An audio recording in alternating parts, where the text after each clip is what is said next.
बिस्मिल्लाहिर्रहमानिर्रहीम। अस्सलाम वालेकुम दोस्तों। एक टोयोटा प्राडो के बम्पर पर डेंट था। उसके मालिक ने डेंट कभी मुरम्मत नहीं कराया। कोई पूछता तो वो बस यही कहता, ज़िंदगी की दौड़ में इतना तेज़ नहीं चलना चाहिए कि किसी को ईंट मार कर गाड़ी रोकनी पड़े। सरगोशी सुनोगे या ईंट से बात सुनोगे?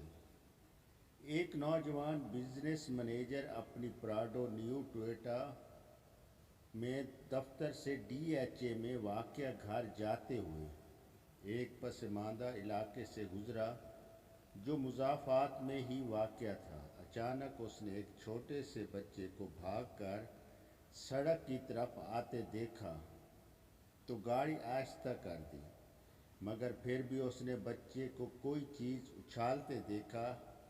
ठक की आवाज़ के साथ एक ईंट उसकी नई गाड़ी के बम्पर पर लगी थी। उसने फ़ौरन ब्रेक लगाई और गाड़ी से बाहर निकलकर दरवाज़ा देखा जिस पर काफ़ी बड़ा डेंट पड़ चुका था। उसने गुस्से से उबलते हुए भागकर ईंट मारने वाले बच्चे को पकड़ा और ज़ोर से झंझोड़ा। अंधे हो गए हो, पागल की औलाद, तुम्हारा बाप इसके पैसे भरेगा क्या? वो ज़ोर से धाड़ा। मैली कुचैली शर्ट पहने बच्चे के चेहरे पर नदामत और बेचारगी के मिले जुले तअस्सुरात थे। साईं, मुझे कुछ नहीं पता, मैं और क्या करूं? मैं हाथ उठाकर भागता रहा, मगर किसी ने गाल नहीं सुनी। उसने टूटी फूटी उर्दू में कुछ कहा। अचानक उसकी आंख से आंसू उबल पड़े और सड़क के एक नशेबी इलाके की जानिब इशारा किया। इधर मेरा अब्बा गिरा पड़ा है, बहुत वज़नी है, मुझसे उठ नहीं रहा। मैं क्या करता साईं? बिजनेस एग्जीक्यूटिव के चेहरे पर एक हैरानी आई और वो बच्चे के साथ साथ नशेबी इलाके की तरफ बढ़ा तो देखा एक मजूर शख्स ऊंधे मुंह मिट्टी पर पड़ा हुआ था और साथ ही एक व्हील चेयर गिरी पड़ी थी।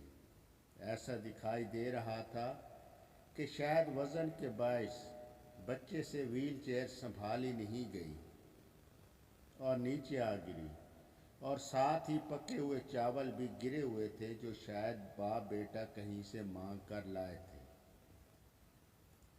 साईं, मेहरबानी करो, मेरे अब्बा को उठवाकर कुर्सी पर बिठा दो। अब मैली शर्ट वाला बच्चा बाकायदा हिचकियाँ ले रहा था।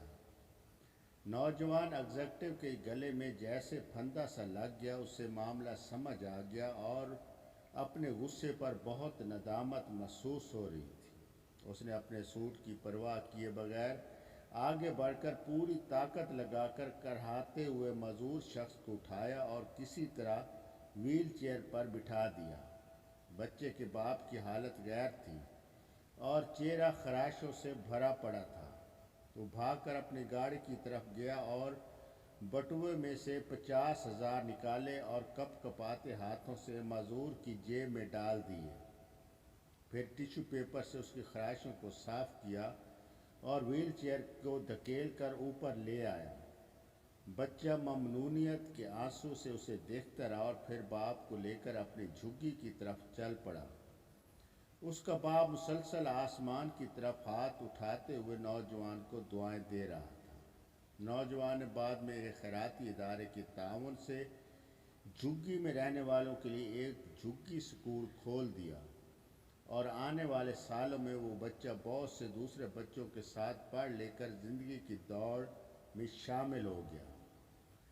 वो प्राडो उसके पास मज़ीद 5 साल रही, ताहम उसने डेंट मुरम्मत नहीं कराया। कभी कोई उससे पूछता तो वो बस यही कहता, ज़िंदगी की दौड़ में इतना तेज़ नहीं चलना चाहिए कि किसी को ईंट मारकर गाड़ी रोकनी पड़े। ऊपर वाला कभी हमारे कानों में सरगोशियाँ करता है और कभी हमारे दिल से बातें करता है। जब हम उसकी बात सुनने से इनकार कर देते हैं तो वो कभी कभार हमारी तरफ ईंट भी उछाल देता है। फिर वो बात हमें सुनना पड़ती है। हम जहाँ मुलाजमत, बिजनेस, ख़ानदान, बीवी, बच्चों की खुशियों के लिए भागे जा रहे हैं, वहीं हमारे आसपास बहुत सी गूंगी चीखें और सरगोशियां बिखरी पड़ी हैं। अच्छा हो कि हम अपने इर्द गिर्द की सरगोशियां सुन लें, ताकि हम पर ईंट उछालने की नौबत ना आए। दोस्तों, अगर आपको मेरी ये कहानी अच्छी लगी हो तो इस वीडियो को लाइक और शेयर ज़रूर करें। आपका भाई अजमल मलिक। अल्लाह हाफिज़।